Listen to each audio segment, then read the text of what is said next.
मध्य प्रदेश के दतिया जिले में एक बार फिर बहुजन समाज की राजनीति चर्चा में है। डॉक्टर भीमराव अंबेडकर के महापरिनिर्वाण दिवस पर होने वाली संविधान बचाओ रैली ने पूरे इलाके में गर्मी बढ़ा दी है, क्योंकि इस बार इसमें कई संगठनों के साथ साथ आजाद समाज पार्टी के राष्ट्रीय अध्यक्ष और सांसद चंद्रशेखर आजाद रावण भी शामिल होने जा रहे हैं।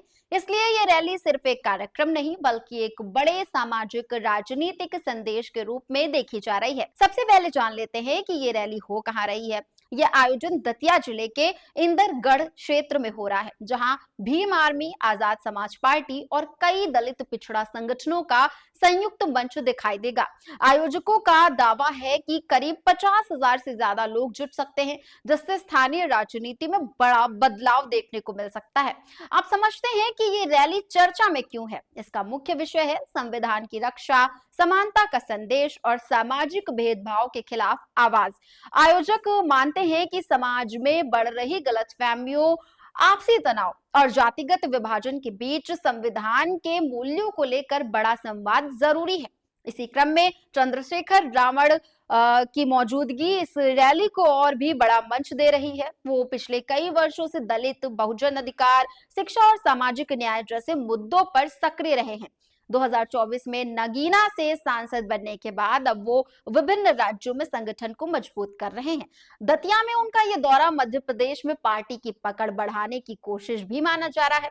हालांकि इस रैली को लेकर कुछ विवाद भी देखे जा रहे हैं, क्योंकि आयोजन में कुछ धार्मिक नेताओं के बयानों और गतिविधियों की आलोचना भी शामिल है। आयोजक मानते हैं कि समाज में किसी भी तरह की भेदभावपूर्ण सोच संविधान की भावना के खिलाफ है। वहीं दूसरी ओर इन धार्मिक नेताओं के समर्थक इस आलोचना को गलत बताकर रैली को धर्म विरोधी ठहरा रहे हैं।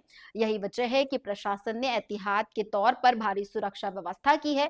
जिले में धारा 144 लागू है, 500 से अधिक पुलिसकर्मी तैनात किए जा रहे हैं और पूरे कार्यक्रम की निगरानी ड्रोन कैमरे से होगी। आइए अब देखें कि रैली में और कौन-कौन नेता शामिल होंगे। चंद्रशेखर आजाद के साथ आजाद समाज पार्टी के कई वरिष्ठ नेता जैसे प्रदेश महासचिव दामोदर सिंह यादव, राष्ट्रीय प्रवक्ता रविंद्र भाटी और अन्य बहुजन संगठनों के प्रतिनिधि भी मंच संभालेंगे। इन सभी का संदेश लगभग एक जैसा है। समाज में बराबरी और सम्मान की भावना मजबूत होनी चाहिए और संविधान वो आधार है जो हर नागरिक को समान अधिकार देता है।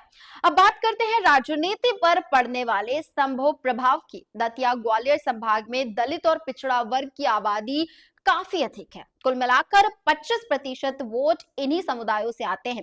अगर आजाद समाज पार्टी यहां अपनी पकड़ बना लेती है तो ये भाजपा और कांग्रेस दोनों के लिए चुनावी चुनौती बन सकती है। स्थानीय जानकारों का मानना है कि रैली से पार्टी का वोट शेयर 5 से 7% तक बढ़ सकता है, जो छोटे दलों और पुराने बहुजन नेतृत्व पर असर डाल सकता है।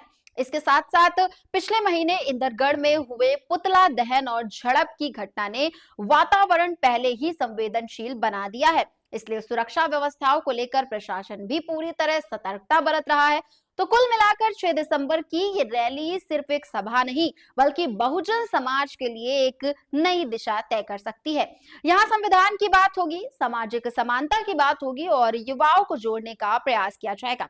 अब देखना यह है कि इस रैली से दतिया और आसपास की राजनीति में क्या नए संकेत निकलते हैं।